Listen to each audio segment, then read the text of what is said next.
A galera precisa entender que quem quer alcançar grandes resultados tem que ter resiliência e resistência diante de grandes processos.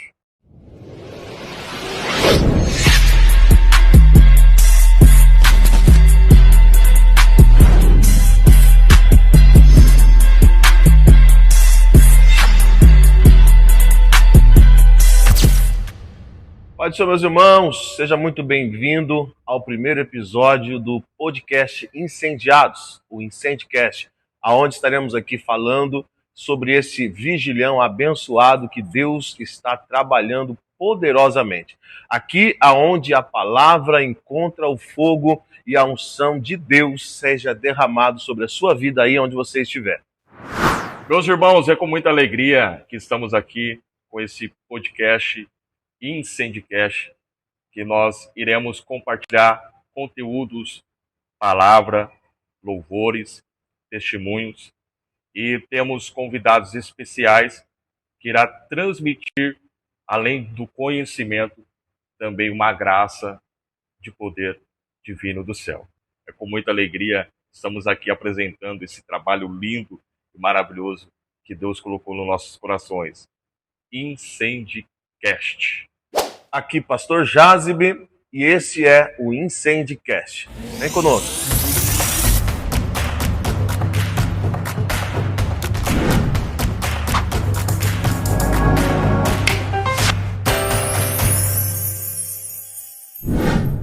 Olá, meus irmãos, a paz do Senhor Jesus, aqui vos fala Evandro Cervantes.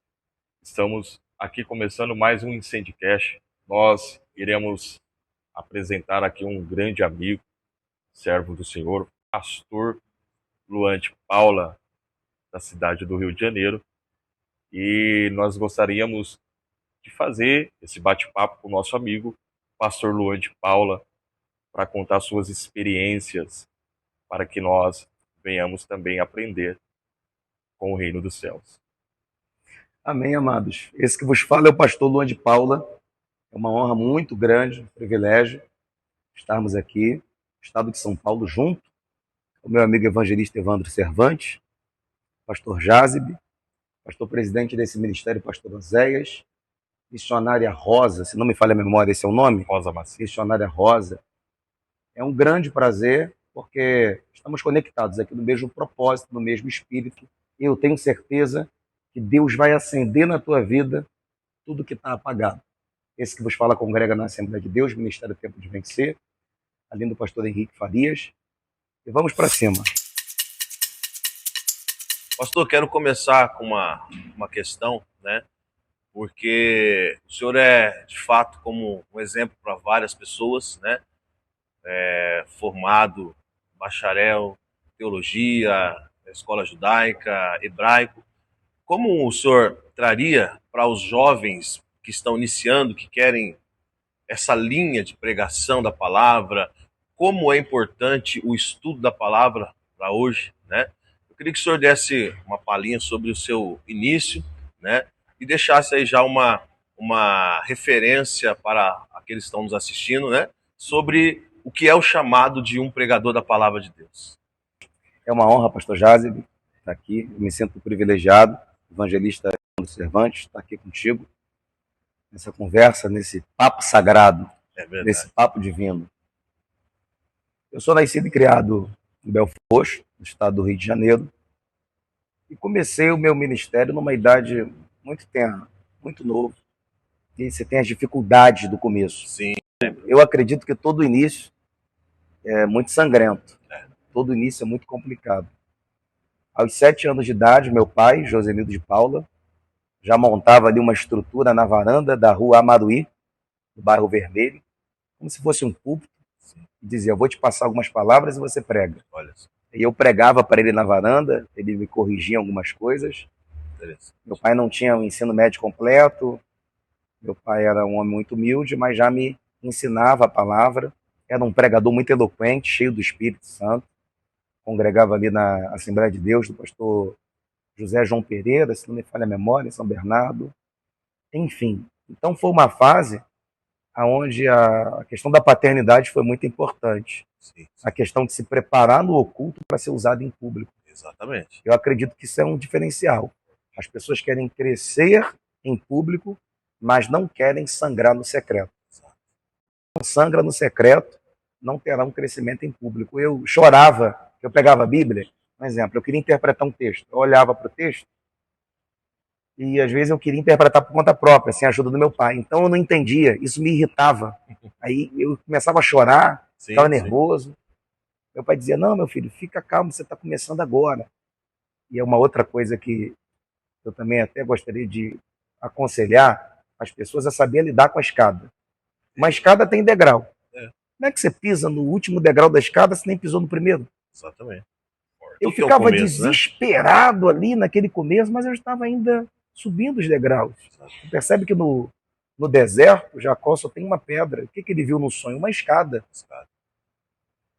Ele poderia ser elevado a um outro patamar de glória para receber uma revelação, mas ele viu anjos subindo e anjos descendo. Então tudo é um degrau, tudo é uma preparação. Sempre digo que a preparação é mais importante do que a ação.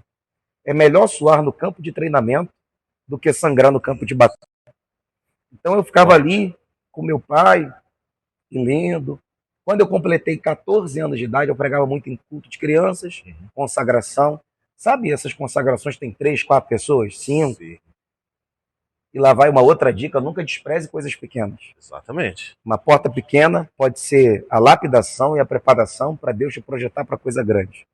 Você vê que Eliseu, no segundo livro dos Reis, capítulo 4, versículo 8, ele sempre se assentava junto à mesa da casa da mulher rica de Sunem, para comer pão, coisa simples. A mulher via que ele era um homem de Deus, mas um dia a mulher entendeu que ele precisava honrá-lo de uma maneira mais apropriada. É construir um quarto para ele acima da casa dela. Ou seja, porque ele se assentou na mesa de baixo, Deus preparou para ele a mesa de cima. Então, nunca desonre uma mesa, nunca despreze um culto. A igreja tem 10 pessoas, vou pregar de qualquer maneira, não. Exato. É reino. Não, é. Você não é artista, você é um pregador da palavra. Altar não é palco. E a gente não tem que ser bajulado. A gente tem que cumprir o propósito. Muitos hoje confundem, né, essa questão, né? Só quer pregar em igreja grande, só quer pregar com ter multidões, né? E o início é assim, né, pastor? 5 pessoas, 10 pessoas, onde tiver, congregação pequena. E a obra de Deus, ela é levantada onde tem pessoas para ouvir e tem palavra para ser falada, né? Louvado seja Deus. Exatamente isso, ele treinando, aprendendo. 14 anos comecei o curso básico em teologia. O IBADERJ não tinha condições de pagar, mas permitiram que eu fosse, assistisse às aulas. Eu comecei ali no campo da teologia nessa idade. Uma época de muita prova. Meu pai, que trabalhava na Baia, por problemas emocionais, que não vem ao caso agora entrar muito em detalhes, ele perde tudo que tinha, desenvolveu várias doenças, problema cardíaco, perna inchada. Eu, às vezes, trabalhava no sacolão para ter que sustentá-lo, pregava, recebia uma oferta aqui e ali, uma oferta simples, mas ajudava dentro da minha casa. Às vezes era o arroz, às vezes era o arroz e feijão, às vezes era o angu, e às vezes era a igreja que dava uma cesta básica. Nós éramos os mais pobres da rua Amaruí. Quem está me ouvindo aqui e conhece a minha história sabe, nós éramos os mais humildes assim financeiramente. E o que nos mantinha de pé, o que nos fortalecia era o monte, oração. Eu não perdi uma vigília. Sempre digo que grandes guerreiros são forjados na guerra. Hoje a gente tem uma geração aí que por qualquer coisinha o pastor não pode falar duro que o cara já fica chateado. O cara fica magoadinho. O cara não pode ser repreendido. Só que é melhor o confronto que te transforma do que o conforto que te estraga. Gente para te bajular e falar que como prega, como é o grande homem de Deus, são muitas pessoas. Agora se cerque de pessoas que de repente não vão concordar com alguma coisa. E aí dá crescimento, né? E aí já dá crescimento. Divergência de pensamento dá crescimento. E é onde a pessoa vai buscar aprender mais, elevar. Maravilha. Então esse é um pouco da história aí. Claro que tem muito mais sofrimento, uma estrada muito sangrenta, né? Eu sempre brinco com os amigos. É uma estrada sagrada e sangrenta, eu sempre digo isso. Meu pai, quando faleceu, eu tinha 14 anos de idade. Então eu fiquei numa casa onde a água da chuva destruiu todos os móveis. Aí eu dormia no chão, só tinha um papelão para colocar na cabeça, eu ficava no chão ali da sala, a vizinha me alimentava, até que, é uma longa história, mas a minha mãe, ela volta para casa, depois de problema conjugal, ela volta para aquela casa. Sim.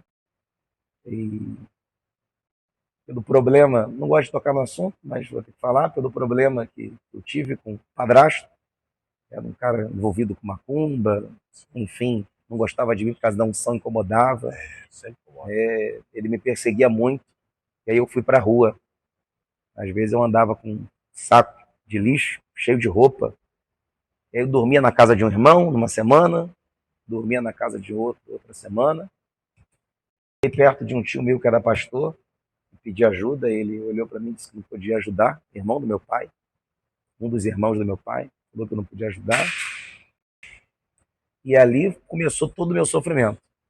Que a minha vida, dos 14 anos de idade até os 18, só sofrimento. E mesmo assim pregando a palavra. E aí já vai mais uma dica para quem está começando a pregar: evangelho não é aplausos, evangelho é renúncia. Exatamente. Tem gente que cria uma ilusão de ótica, vê o pregador, de repente, embarcado no avião, ou postando, pregando uma grande igreja, fala, ó, tá voando. Uhum. Mas tem uma estrada, não é só alegria, são lágrimas. Não é sobre fama, é sobre reino. Não é uma agenda, é um compromisso divino. Acho que está faltando mais seriedade. Pastor Orlando Paula, nós sabemos da dificuldade da itinerância e, assim, a maioria dos pregadores que são iniciantes, eles se iludam muito com itinerância, né? Eles se iludam muito com curtida, com views, com pregadores de fama.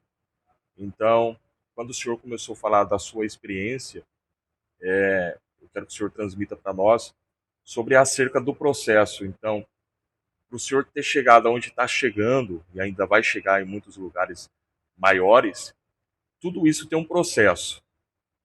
Então, antes de um palácio, existe um processo de deserto. O que o senhor nos fala acerca disso? É exatamente isso. O processo, ele refina você, lapida você para viver o propósito. Não existe possibilidade de um crescimento sem um sangramento. Você primeiro vai sangrar, vai treinar, vai ser moldado.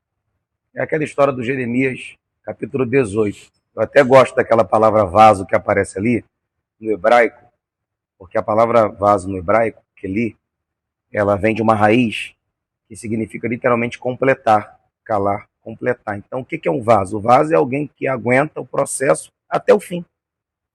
Se não aguenta o processo até o fim, não é vaso. Porque o objetivo principal é se tornar um recipiente para receber alguma coisa. Então, a galera precisa entender que quem quer alcançar grandes resultados tem que ter resiliência e resistência diante de grandes processos. E o maior problema também é acerca de servir. Tem muita gente que serve fora, mas não serve dentro da própria casa.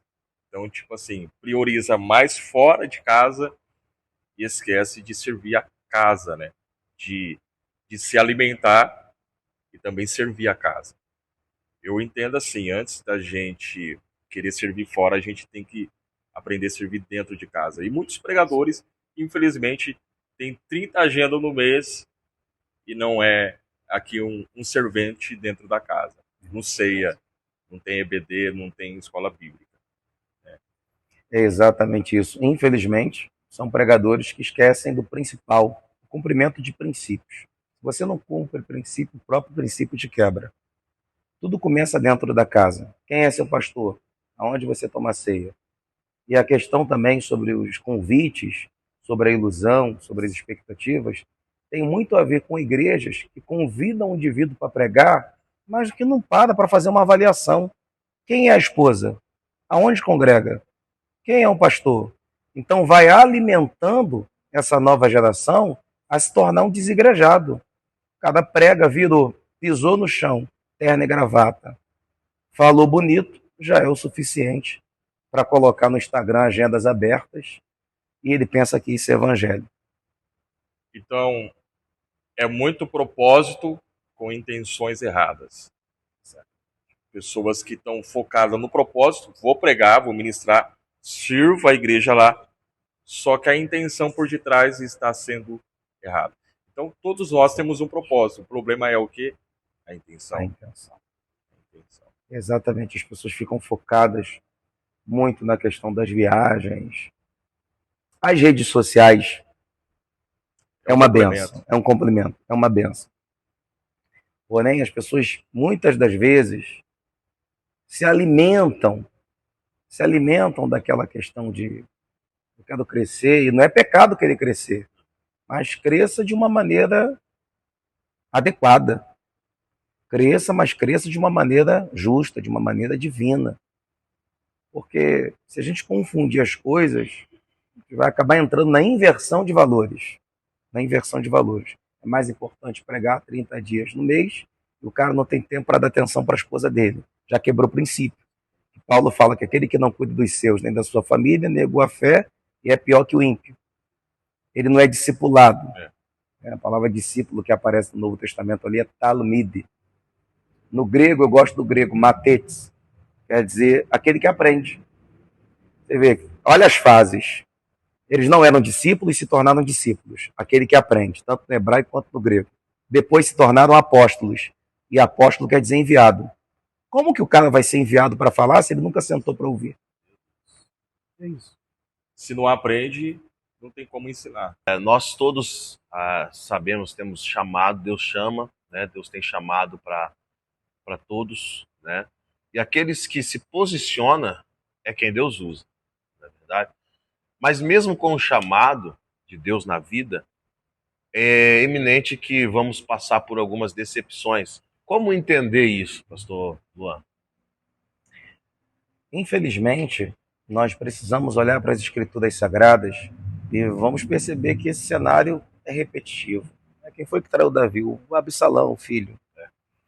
Quem foi que traiu Jesus? O que se assentava na mesa, o Judas. Quem traiu José? Os irmãos. Então é uma regra. É uma regra. Tem chamada, vai ser perseguido. E como que eu entendo isso? Como que eu lido com isso? Avançando. Você já percebeu que o Saul lançava a lança sobre Davi e Davi se desviava da lança? Então, se não há movimento, eu viro o alvo fácil. Meu Deus. Toda vez que o alvo se movimenta, o inimigo perde a flecha. Ele perde a direção do ataque. Alvo parado é presa fácil. Verdade. O alvo em movimento confunde quem está atacando. Tremendo. Faz igual Neemias. Estou fazendo uma grande obra e não posso parar. Ou seja, eu não vou perder tempo quem está parado, porque todo parado quer parar o movimento de quem está se movimentando. Exatamente. Essa é a palavra. Interessante. E a gente tem que buscar, o senhor disse muito bem, movimentar. O movimento, ele traz constância, né? E muitas das vezes as pessoas, quando são perseguidas, tendem-se a desanimar. Mas o fato é, José foi perseguido, foi lançado na cova, foi levado, vendido, só que ele foi levado para o lugar onde Deus queria que ele estivesse, né? E aí, assim, eu sei que o senhor tem uma trajetória aí, tudo que aconteceu com o senhor, creio que foi motivo de crescimento, né? Aí o senhor comenta alguma coisa que o senhor teve aí, que aconteceu, que o senhor possa estar ilustrando para nós aí. Uma das decepções, dentre várias, né? Uma das decepções muitas das vezes com outros pregadores. Porque tem esse problema hoje em dia no meio dos pregadores. As pessoas querem um crescimento individual, mas não querem respeitar. Você só atrai o que você respeita. Tudo que você plantar, você vai colher. Você planta desonra, vai colher o quê? Desonra. A unção que você honra é nela que você prospera. A maneira com que você lida com os outros é a mesma maneira que um dia alguém vai lidar com você. Então, essa questão de outros pregadores, essa questão de briga territorial, competição. Gera uma competição, né, hoje em dia, né? Uma competitividade desnecessária, porque qual que é o nosso propósito na Terra? Servir. Esse foi o IncendiCast, primeira edição, né, do projeto que estamos trabalhando há um tempo já, orando, pedindo a Deus a direção. E hoje esse primeiro episódio para abençoar a sua vida. Presbítero Cervantes, estamos aí para fazer acontecer. Eu quero te convidar para você não perder nenhum episódio. Estaremos trazendo conteúdos para a edificação da sua vida, para a sua casa e para o seu autocrescimento espiritual. Deus te abençoe. Incendiados. Onde a palavra encontra um fogo. De Deus seja derramado sobre a sua vida aí onde você estiver. Corta. Lá. É isso aí? O que foi? Vamos? Agora sim. Sem saiu em casa? Sem saiu em casa. Com a dicção, peso da oratória. Oh, meu Deus! Oh, meu Deus!